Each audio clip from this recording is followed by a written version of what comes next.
بسم اللہ الرحمن الرحیم۔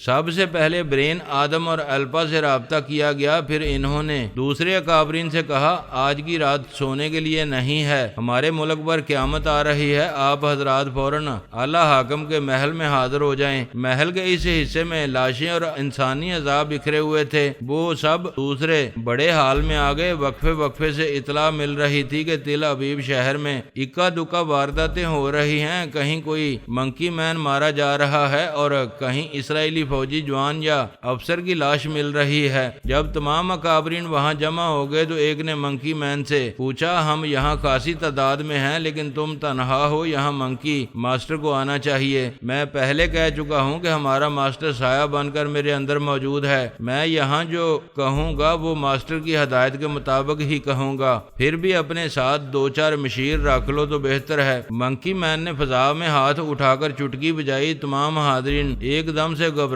گئے۔ بیک وقت 39 منکی مین نمودار ہو گئے تھے، اس حال میں تل دھرنے کی جگہ نہیں رہی تھی۔ تمام اکابرین ان سب کے ہاتھوں میں لیزر گنیں دیکھ کر سہمے ہوئے تھے۔ منکی مین نے کہا میں اس تعداد میں مجھے شامل کیا جائے تو ہم کل 40 ہیں، ہمارا ماسٹر اس ملک میں ہمیشہ 40 جانثاروں کے ساتھ رہا کرے گا اور 40 لیزر گنیں تمہارے اس چھوٹے سے ملک کو کھنڈر بنانے کے لیے کافی ہیں۔ منکی ماسٹر اچانک نمودار ہوا، تمام جانثار اس کی آمد پر اپنی خلائی زبان میں نعرے لگانے لگے۔ منکی ماسٹر نے تمام اکابرین پر سرسری سی نظر ڈالتے ہوئے کہا میں سب سے پہلے وارننگ دینا چاہتا ہوں، اگر تمہارا کوئی نادیدہ آدمی اچانک نمودار ہو کر گولی چلائے گا تو صرف میری موت ہوگی، لیکن میرے بعد اس دنیا کے نقشے سے اسرائیل کا نام ہمیشہ کے لیے مٹ جائے گا۔ اگر کوئی ٹیلی پیتھی جاننے والا نادیدہ بن کر میرے سر سے برین گارڈ نکالے گا اور میرے دماغ میں گھس کر مجھ پر حاوی ہونا چاہے گا تو میرے جانثار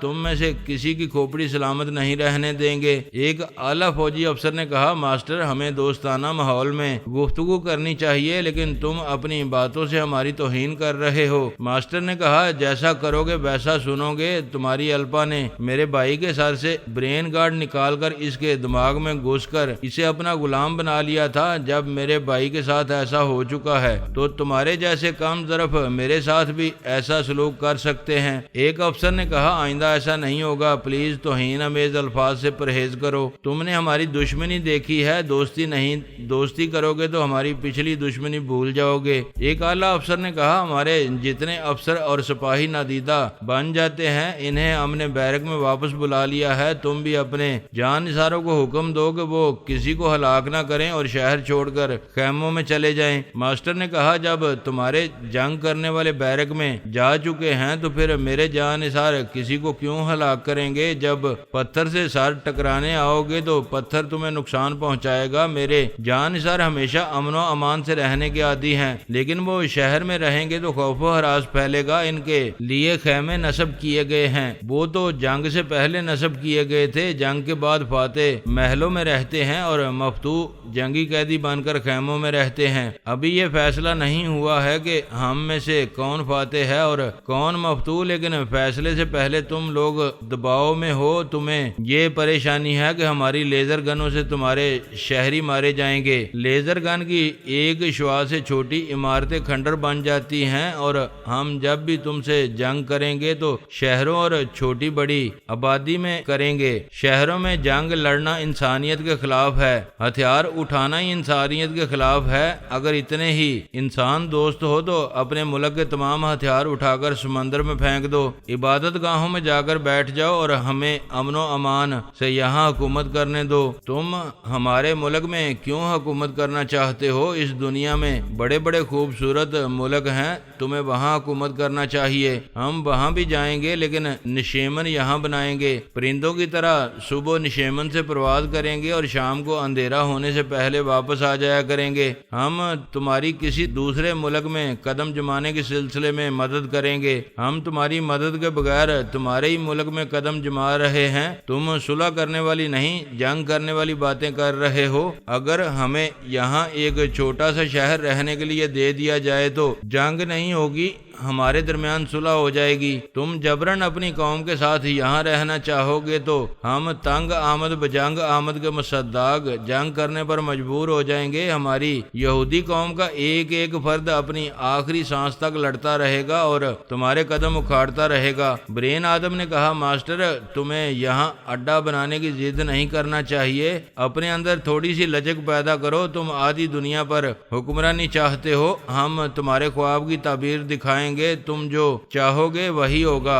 معاملہ گرم ہو تو بحث مباحثہ سے کچھ حاصل نہیں ہوتا۔ میرا دوستانہ مشورہ ہے ابھی آرام کر کے اپنی تھکن اتارو، پھر تازہ دم ہو کر کل شام 4 بجے آڈیٹوریم میں ملاقات کرو۔ وہاں اجلاس میں ہم سب کسی دوستانہ فیصلے تک پہنچیں گے۔ دوسرے اعلیٰ افسر نے کہا، ہم تمہارے لیے ایک محل نما گیسٹ ہاؤس میں رہنے کا انتظام کر رہے ہیں، وہاں تمام ضروریات پوری ہوتی رہیں گی۔ ماسٹر نے کہا، میرے لیے زحمت نہ کرو، میں اپنے ہزاروں جان نثاروں کی طرح اس شہر میں کہیں ٹھکانہ بنا لوں گا۔ سیدھی سی بات ہے، جب تک میں اپنے جان نثاروں کے ساتھ یہاں ایک چھوٹا سا شہر آباد نہیں کروں گا تب تک تم میں سے کوئی یہ جان نہیں سکے گا کہ میں اپنے دن رات کہاں گزارتا ہوں۔ اچھا اب چلتا ہوں، چلو جان نثاروں۔ اس کا حکم سنتے ہی سب اس کے ساتھ نادیدہ بن گئے۔ اگر وہ سب محل سے باہر جا کر نادیدہ بن جاتے تو یقین ہوتا کہ محل سے جا چکے ہیں، لیکن وہ اس حال میں بیٹھے بیٹھے اور کھڑے کھڑے غائب ہو گئے تھے۔ ایسا لگ رہا تھا غائب ہونے کے بعد بھی وہیں موجود ہیں۔ وہ سب موجودہ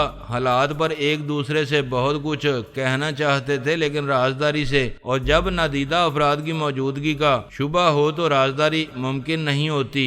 رات کے 3 بجے تھے، وہ سب اپنی اپنی رہائش گاہ کی طرف جانے لگے۔ جب منکی ماسٹر اجلاس میں بول رہا تھا تب ہی پارس کا سایہ اس کے اندر سما گیا تھا۔ وہ معلوم کرنا چاہتا تھا کہ منکی ماسٹر کتنی رازداری سے کہاں قیام کرے گا۔ الپا بھی منکی ماسٹر کا پیچھا چھوڑنے والی نہیں تھی۔ اس ملک پر بندروں کی حکومت قائم ہونے والی تھی اور وہ یہ برداشت نہیں کر سکتی تھی۔ اس کا سایہ بھی منکی ماسٹر کے جسم میں سما گیا تھا۔ ماسٹر اپنے خاص ماتحت کو بتا چکا تھا کہ وہ اگلے 12 گھنٹے فوج کے اعلیٰ افسر کے گھر میں گزارے گا۔ اس کے مطابق وہ سایہ بن کر اس افسر کے اندر چلا گیا تھا۔ گویا ایک افسر کے اندر منکی ماسٹر تھا اور ماسٹر کے اندر الپا اور پارس چھپے ہوئے تھے۔ اس طرح وہ قافلہ افسر کے بنگلے میں پہنچ گیا۔ بنگلے میں اس کی بیوی، 2 بچے اور ایک جوان بہن تھی۔ اس جوان حسینہ کو دیکھ کر منکی ماسٹر اپنی ساری تھکن بھول گیا۔ وہ بھائی کی آمد پر نیند سے بیدار ہوئی تھی، پھر دوبارہ سونے کے لیے اپنے بیڈ روم میں آ گئی۔ اس سے پہلے کہ دروازہ اندر سے بند کرتی، ماسٹر کا سایہ بھی بیڈ روم میں آ گیا۔ الپا سمجھ گئی کہ وہ حسینہ ماسٹر کو پسند آ گئی ہے۔ اب اگر ماسٹر نمودار ہوگا تو وہ خوف سے چیخنے لگے گی، منکی ماسٹر کی طرف مائل نہیں ہوگی۔ الپا ایسے ہی موقع کی تلاش میں تھی۔ وہ کسی حسینہ کے ذریعے ماسٹر کو اسی طرح ٹریپ کرنا چاہتی تھی جیسا اس نے منکی برادر کو کیا تھا۔ تمام بندروں کی کمزوری عورت تھی اور وہ عورت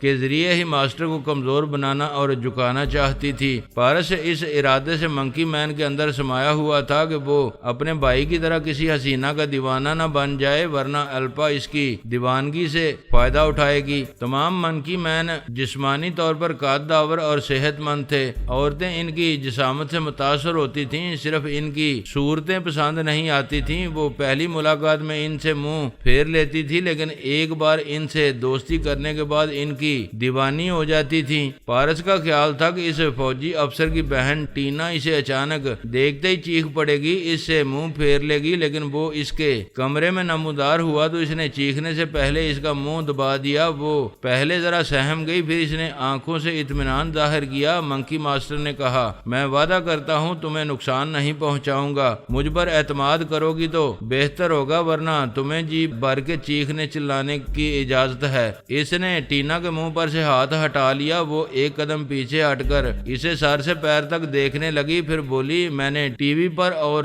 اخباروں میں کتنے منکی مین کی تصویریں دیکھی ہیں، پتہ نہیں تم لوگوں میں کیسی کشش ہے۔ میرا دل چاہتا تھا میری دوستی کسی منکی مین سے ہو جائے۔ اس کی باتیں سن کر منکی ماسٹر بہت خوش ہوا، مگر پارس کو شبہ ہوا۔ اس نے ٹینا کے دماغ میں چھلانگ لگائی۔ وہ اندر سے پریشان تھی کہ ایک بندر سے لگاوٹ کی باتیں کیوں کر رہی ہے، لیکن پریشانی اور ناگواری کے باوجود وہ اس کی گردن میں باہیں ڈال رہی تھی۔ بات سمجھ میں آ گئی۔ ٹینا کو خیال خوانی کے ذریعے منکی ماسٹر کی طرف مائل کیا جا رہا تھا، اور ایسا کرنے والی صرف الپا ہی ہو سکتی ہے۔ الپا کے سامنے یہی ایک راستہ ہوگا سب سے بڑے مہرے کو اپنے قابو میں کرے، جس طرح اس نے منکی برادر کو دیوانہ بنا کر اس کے سر کے پچھلے حصے سے برین گارڈ نکال کر اسے اپنا غلام بنا لیا تھا۔ اسی طرح وہ ٹینا کے ذریعے منکی ماسٹر کو دیوانہ بنا کر اس کے سر سے برین گارڈ ہٹا کر اس کے دماغ میں گھس سکتی تھی۔ اسے غلام بنانے کے بعد پوری منکی فوج کو اپنے ملک سے بھاگنے پر مجبور کر سکتی تھی۔ یہ سونیا اور پارس کے منصوبے کے خلاف ہوتا۔ وہ نہیں چاہتے تھے کہ امریکہ اور اسرائیل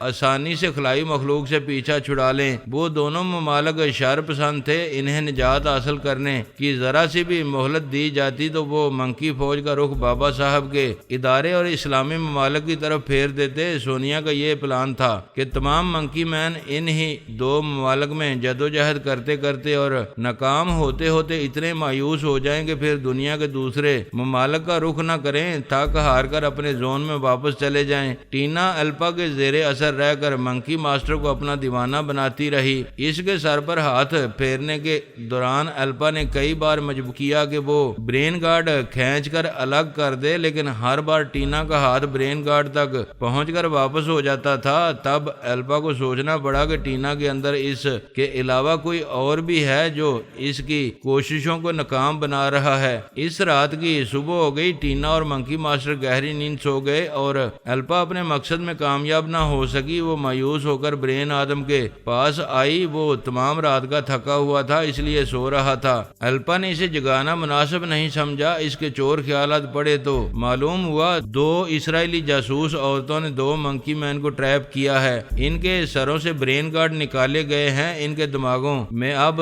3 یہودی خیال خوانی کرنے والے اینی ڈسوزا، مولی پارکر اور رائٹ بوائے پہنچے ہوئے ہیں۔ الپا نے فوراً ہی اینی ڈسوزا کے پاس پہنچ کر پوچھا، کیا ان دو منکی مین سے ہمیں کچھ فائدے پہنچیں گے؟ اینی نے کہا، یس میڈم، ہم نے دونوں کو تہہ خانے میں رکھا ہے۔ ان کے چور خیالات پڑے ہیں۔ تمام منکی مین کے پاس موبائل فون کی طرح ایک چھوٹا سا آلہ ہے۔ وہ اس آلے کے ذریعے ایک دوسرے سے ان کا شمار نمبر اور خیریت معلوم کرتے ہیں۔ اس آلے کے ذریعے انہیں معلوم ہو جائے گا کہ منکی نمبر 206 اور منکی نمبر 1111 لاپتہ ہو گئے ہیں۔ منکی ماسٹر اپنے ساتھ 5000 لیزر گنیں، 1 لاکھ نادیدہ بنانے والی گولیاں اور فلائنگ کیپسول لے کر آیا ہے۔ ہر منکی مین کے پاس 1 لیزر گن اور 1 درجن نادیدہ بنانے والی گولیاں اور 1 کیپسول ہوتے ہیں۔ جتنی فاضل لیزر گنیں، گولیاں اور کیپسول اور برین گارڈز وغیرہ ہیں، ان سب کو میامی شہر سے دور ایک ویران ساحلی علاقے کی چٹانوں کے پیچھے چھپا کر رکھا گیا ہے۔ فی الحال 4000 مسلح منکی مین اسرائیل میں ہیں اور 3000 امریکہ میں۔ ضرورت پڑنے پر وہ اپنے زون سے مزید منکی مین بلا سکتے ہیں۔ الپا نے کہا، یہ معلومات اہم ہیں کہ وہ لیزر گنوں اور نادیدہ بنانے والی گولیوں کو کہاں چھپا کر رکھے ہوئے ہیں۔ کیا وہ دونوں منکی مین ہمارے جاسوسوں کو ٹھیک اسی جگہ پہنچا سکتے ہیں؟ صرف ایک منکی مین وہ جگہ جانتا ہے، کیونکہ اس کا تعلق ہتھیاروں کے ذخیرے کی حفاظت کرنے والوں میں سے ہے۔ وہ ہمارے ملک میں بھی کچھ ذخیرہ لانے والے ہیں۔ ذخیرہ یہاں لانے سے پہلے ہی ہم وہاں سے تمام سامان اٹھا لائیں گے۔ یقیناً وہاں نادیدہ منکی مین پہرا دیتے ہوں گے۔ جی ہاں، ایک منکی مین کے چور خیال نے بتایا ہے وہاں دن رات 500 مسلح نادیدہ منکی مین رہتے ہیں۔ ہر 8 گھنٹے کے بعد ان کی ڈیوٹیاں بدلتی رہتی ہیں۔ کیا وہ جانتے ہیں کہ منکی برادر کہاں ہے؟ میامی میں یا تل ابیب شہر میں؟ وہ میامی میں ہے۔ اس کے باڈی گارڈز اور نادیدہ جاسوس ہر وقت محتاط رہ کر اس کی حفاظت کرتے ہیں۔ منکی برادر بھی ہمیشہ نادیدہ رہتا ہے، صرف کھانے پینے اور دوسری ضروریات کے وقت نمودار ہوتا ہے۔ منکی نمبر 206 اور نمبر 1111 کو معمول اور تابعدار بنا چکی ہو۔ جی ہاں، وہ ہمارے معمول ہیں۔ مولی پارکر اور رائٹ بوائے ہر 4 گھنٹے بعد ان پر عمل کرتے رہیں گے۔ ہمیں معلوم ہے 4-6 گھنٹوں میں ان کے دماغوں سے ترمیمی عمل کا اثر زائل ہو جاتا ہے۔ ٹھیک ہے، تم سب 3 گھنٹوں تک نیند پوری کرو، پھر ہم تازہ دم ہو کر کچھ کریں گے۔ الپا دماغی طور پر حاضر ہو گئی۔ وہ اپنے ملک اور قوم کی سلامتی کے لیے بہت کچھ کر رہی تھی، مگر یہ خیال پریشان کر رہا تھا کہ شاید وہ کسی کی معمولہ بن چکی ہے۔ کوئی اس کے اندر خاموش رہ کر اس کے تمام منصوبوں کو سمجھتا رہتا ہے اور شاید اسی طرح توڑ کرتا رہتا رہتا ہے جیسا کچھ دیر پہلے ٹینا کے دماغ میں رہ کر کرتا رہا تھا۔ پریشانیاں اپنی جگہ ہے مگر ہر حال میں نیند ضروری ہے۔ اس نے اپنے دماغ کو ہدایت دی، پھر 3 گھنٹے کے لیے گہری نیند سو گئی۔ تب پارس ایک اجنبی کی حیثیت سے اس کے خواب کی ایک اسکرین پر آیا، پھر بولا بہت پریشان ہو، تمہیں بندروں سے نجات کا راستہ نہیں مل رہا ہے؟ وہ بولی ہاں، ان کی آمد کا انداز اور ان کی غیر معمولی صلاحیتوں سے پتہ چل رہا ہے یہ دائمی مرض کی طرح ہمارے اندر جگہ بنائے رہیں گے۔ منکی ماسٹر کی طاقت ابھی 2 حصوں میں تقسیم ہے، دوسرا حصہ میامی شہر میں ہے۔ منکی ماسٹر کی توجہ ابھی تل ابیب پر ہے، تم میامی میں منکی مین کو قتل کرانا شروع کر دو، ماسٹر کو ادھر بھی توجہ دینی ہوگی، وہ سمجھے گا امریکی فوج اس کے پرامن منکی مین پر حملے کر رہے ہیں، ہو سکتا ہے منکی ماسٹر اپنے لوگوں کی حفاظت کے لیے پھر میامی چلا جائے۔ الپا کی آنکھ کھل گئی، 3 گھنٹے پورے ہو گئے تھے، وہ اٹھ کر بیٹھ گئی، خواب کی باتیں یاد کرنے لگی۔ یہ بات دل کو لگ رہی تھی کہ میامی میں رہنے والے بندروں کو نقصان پہنچا کر منکی ماسٹر کو ادھر جانے پر مجبور کیا جا سکتا ہے۔ وہ اٹھ کر کھڑی ہو گئی، 3 گھنٹے کی نیند پوری کر کے واقعی تازہ دم ہو گئی تھی۔ دیوی شیتارا 2 دن اور 2 راتوں تک بدحواس رہی، وہ کوئی سی بھی بات ڈھنگ سے سوچنے سمجھنے کے قابل نہیں رہی تھی۔ نادیدہ بنانے والی گولیوں اور فلائنگ کیپسول کے اصل فارمولے اس کی اٹیچی سے غائب ہو گئے تھے۔ فارمولوں کے گم ہونے سے ایسا زبردست ذہنی دھچکا لگا تھا کہ وہ حواس باختہ ہو گئی تھی، دن رات گمسم سی رہتی تھی۔ انسان مختلف دور سے گزرتا ہے، کبھی اسے کامیابیاں نصیب ہوتی رہتی ہیں اور وہ سمجھنے لگتا ہے کہ وہ کامیابیاں حاصل کرنے اور ہمیشہ برتر رہنے کے لیے پیدا ہوا ہے، لیکن اس کی خود غرضی اور غرور اسے ناکام بناتے ہیں، ہر طرف سے کامیابی کے راستے بند ہو جاتے ہیں۔ تب ایسا لگتا ہے کہ اب مسرتوں اور کامرانیوں کا دور کبھی نہیں آئے گا۔ دیوی کو بھی ایسا ہی لگ رہا تھا، اب اس کے مقدر میں ناکامی، نامرادی اور ذلت لکھ دی گئی ہیں، آئندہ وہ کبھی بڑی طاقتوں کے مقابلے میں نمایاں مقام حاصل نہیں کر سکے گی، نہ کبھی نادیدہ بنانے والی گولیاں حاصل ہوں گی اور نہ کبھی فلائنگ کیپسول حاصل کرنے کا موقع ملے گا۔ اب اسے تاحیات گوشہ گمنامی میں رہنا ہوگا۔ 3 دن بعد اس نے اپنی جنم کنڈلی دیکھی، کئی گھنٹے تک ستاروں کی چال سے اپنا حال معلوم کرتی رہی، تب اسے اشارہ ملا کہ ناکامی کے بعد کامیابی کا دور آ رہا ہے، اس نئے سرے سے جدوجہد کا آغاز کرنا چاہیے۔ اس سے ذرا حوصلہ ملا تو اس نے سوچا اپنی کھوئی ہوئی طاقت کیسے حاصل کر سکتی ہے۔ ذہن میں یہ بات آئی، ابھی میں کمزور نہیں ہوئی ہوں، میرے پاس نادیدہ بنانے والی 6 گولیاں اور 2 فلائنگ کیپسول ہیں، یہ 1-1.5 برس تک کام آ سکتے ہیں۔ دراصل فارمولوں کے گم ہونے کے باعث مجھے ذہنی صدمہ پہنچا تھا، میں ایسی گولیاں اور کیپسول تیار نہیں کر سکوں گی تو کوئی بات نہیں، میں ایسی چیزیں دوسرے ذرائع سے حاصل کر لوں گی، لیکن حاصل کرنے کے ذرائع کیا ہیں؟ وہ سوچنے لگی۔ اس کی ڈمی شیتارا فرانس میں تھی، اس نے اپنی اس ڈمی کو 25 گولیاں اور 10 کیپسول دیے تھے۔ پہلے دیوی کے سامنے 25 اور 10 کی تعداد کچھ بھی نہ تھی، لیکن اب محرومیوں کے پیش نظر 25 گولیاں اور 10 کیپسول بہت تھے۔ دہلی اور بمبئی میں 2 ٹیلی پیتھی جاننے والے ماتحت رہ گئے تھے، ایک کا نام شیام سندر اور دوسرے کا نام شری کانت تھا، ان کے پاس بھی کچھ گولیاں اور کیپسول تھے۔ اس نے خیال کھونے کی پرواز کی، پہلے اپنی ڈمی کے پاس پہنچی، وہ خوش ہو کر بولی دیوی جی 3 دن بعد آپ کی آواز سن کر مجھے نئی زندگی مل رہی ہے، آپ نے مجھے اپنے دماغ میں آنے سے منع کیا تھا، میں بہت پریشان تھی، آپ کی خیریت کیسے معلوم کروں؟ میں خیریت سے ہوں، یہ بتاؤ تمہارے پاس نادیدہ بنانے والی گولیاں اور فلائنگ کیپسول کتنے ہیں؟ آپ نے 25 گولیاں دی تھی، میں نے 2 استعمال کی ہیں، 23 باقی ہیں اور 1 کیپسول استعمال ہوا ہے، 9 عدد میرے پاس محفوظ ہیں، تم وہ سب لے کر دہلی آ جاؤ، شیام سندر اور شری کانت سے بھی کہو وہ گولیوں اور کیپسولوں کے ساتھ آج رات دہلی میں موجود رہیں، میں ابھی ان سے کہہ دوں گی۔ آپ نے بتایا تھا کہ منکی ماسٹر ہمارے دیش پر حملہ کرنے والا ہے،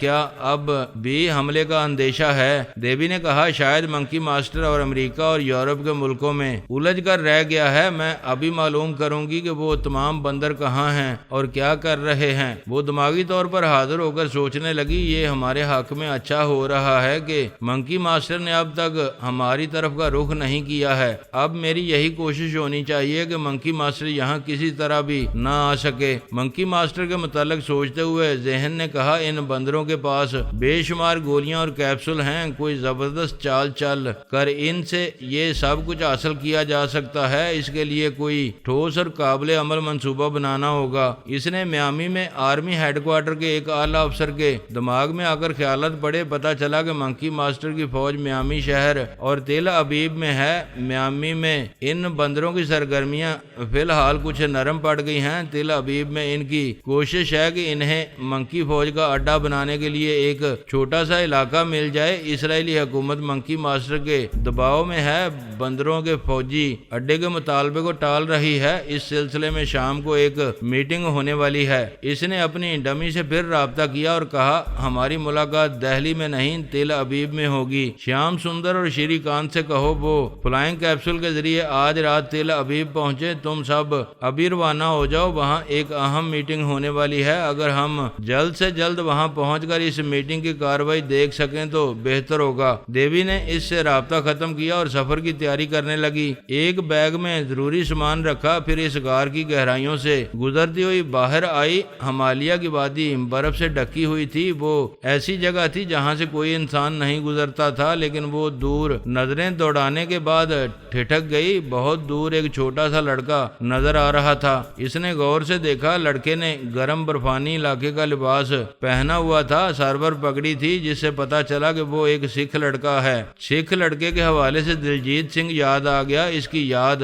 داشت کمزور تھی، وہ کئی بار دیوی سے ملتا اور اس سے بچھڑتا رہا تھا۔ اب پھر جانے کہاں سے بھٹکتا ہوا اس برفانی علاقے میں آ گیا تھا۔ وہ برف کے اونچے نیچے ٹیلوں کے پاس سے گزرتا جا رہا تھا۔ دیوی اس کی طرف جانے لگی، لیکن وہ ایک ٹیلے کے پیچھے جا کر کہیں گم ہو گیا۔ دیوی نے اسے آواز دی، دلجیت تم کہاں ہو؟ اس کی آواز وادی میں گونج کر رہ گئی، جواب نہیں ملا اور نہ ہی وہ نظر آیا۔ وہ اسے دیر تک تلاش کرتی رہی اور پھر پکارتی رہی، پھر سوچنے لگی کیا یہ نظروں کا دھوکہ تھا؟ دلجیت سنگھ میرے ذہن پر اس طرح چھا گیا ہے کہ میں شعوری اور لاشعوری طور پر اس کے بارے میں سوچتی رہتی ہوں۔ شاید وہ تصور میں نظر آ رہا تھا اور میں حقیقت سمجھ رہی تھی۔ بھلا ایسے برفانی علاقے میں وہ بچہ تنہا کیسے آ سکتا ہے؟ اس نے ایک فلائنگ کیپسول منہ میں رکھا، گولی نکل کر نادیدہ ہو گئی، پھر وہاں سے پرواز کرنے لگی۔ وہ اپنی دانست میں تنہا تھی، لیکن اپنے اندر اعلیٰ بی بی کو لے جا رہی تھی۔ دیوی کے بارے میں کوئی نہیں جانتا تھا کہ وہ کس ملک کے کس علاقے کے زیر زمین حصے میں رہتی ہے۔ ایک اندازہ تھا کہ وہ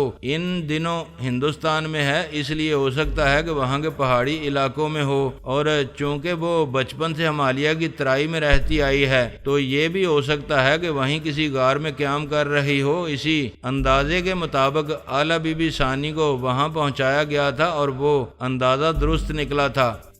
پارس نے سونیا کے پاس آ کر کہا، ماما میں نے الپا کو اس بات پر مائل کیا ہے کہ وہ میامی میں رہنے والے منکی مین کو خاصی تعداد میں ہلاک کرائے۔ اس طرح منکی ماسٹر کی توجہ صرف اسرائیل پر نہیں رہے گی، وہ اسرائیل اور امریکہ کے درمیان الجھا رہے گا۔ سونیا نے کہا، بیٹے تم نے ابھی الپا کو ادھر مائل کیا ہے، میں نے تو اس طریقے پر عمل شروع کر دیا ہے۔ یہاں اب تک 6 منکی مین ہلاک ہو چکے ہیں۔ اس طرح منکی ماسٹر کی سمجھ میں آئے گا کہ امریکی فوجی چھپ کر دشمنی کر رہے ہیں۔ ہماری کوشش یہی رہے گی کہ وہ اسرائیل اور امریکہ دونوں کو دشمن سمجھتا رہے اور ان سے نمٹتا رہے۔ ایک اور اہم بات ہے، الپا کے ٹیلی پیتھی جاننے والوں نے 2 منکی مین کو بڑی رازداری سے اپنا تابعدار بنایا ہے۔ ان کے ذریعے یہ معلوم ہوا ہے کہ میامی شہر سے دور ایک ویران ساحلی علاقے میں چٹانوں کے پیچھے لیزر گنیں، نادیدہ بنانے والی گولیاں اور فلائنگ کیپسول چھپائے گئے ہیں۔